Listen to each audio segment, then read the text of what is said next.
Assalamualaikum warahmatullahi wabarakatuh. Kami dari kelompok 2 Praktikum Dasar Pelindungan Tanaman.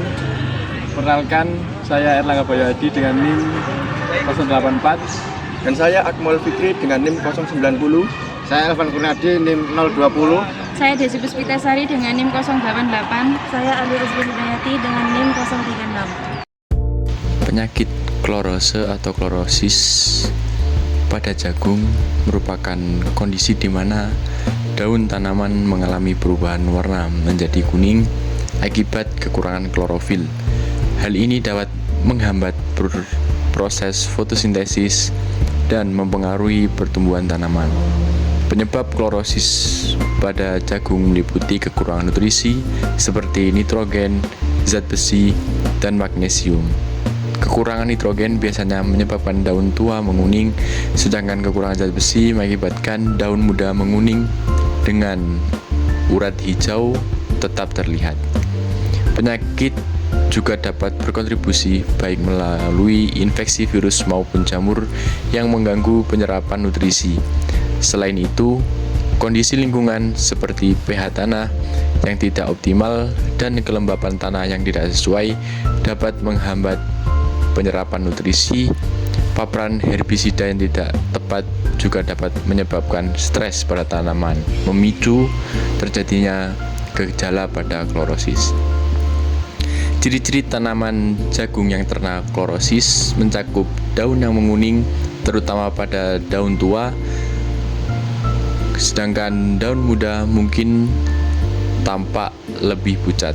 Pertumbuhan tanaman dapat terhambat dan dalam kasus parah, daun bisa mengering dan mati.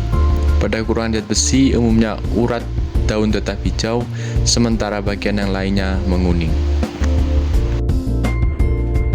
Dan selanjutnya, cara untuk mengatasi gejala klorose terhadap tanaman jagung.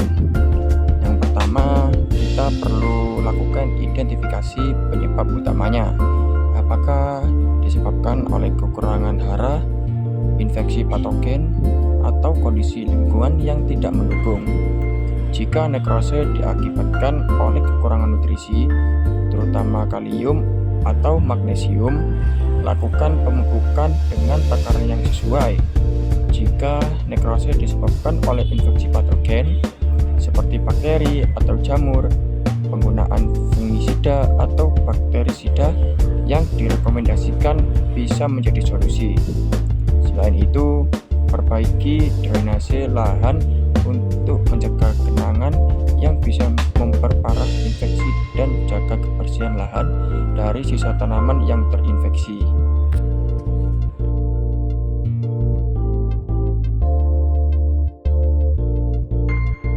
Selanjutnya yaitu gejala hiperplastis pada tanaman mangga yang ditandai dengan daun yang menggulung dan menggeriting. Biasanya hal ini disebabkan oleh serangan tungau atau serangga penghisap seperti kutu daun yang merangsang pertumbuhan jaringan daun secara abnormal. Penyebab lain bisa berupa infeksi virus yang mempengaruhi sel-sel pada daun. Ciri-ciri tanaman yang terkena gejala ini meliputi daun yang menggulung, menebal, dan kasar. Cara pengenangan hiperplastis daun yang menggulung pada daun mangga, yaitu langkah pertama melakukan pemeriksaan daun tersebut terkena penyakit menggulung apa. Jika disebabkan oleh serangga, gunakan insektisida berformalin aktif sesuai yang direkomendasikan. Jika disebabkan oleh kutu daun dan tungau, menggunakan sabun insektisida atau pestisida khusus untuk kutu daun dan tungau. Jika daun menggulung karena infeksi jamur atau bakteri, gunakan fungisida atau bakterisida sesuai jenis patogen. Bisa juga melakukan pemangkas daun yang rusak atau terinfeksi untuk mencegah penyebaran lebih lanjut.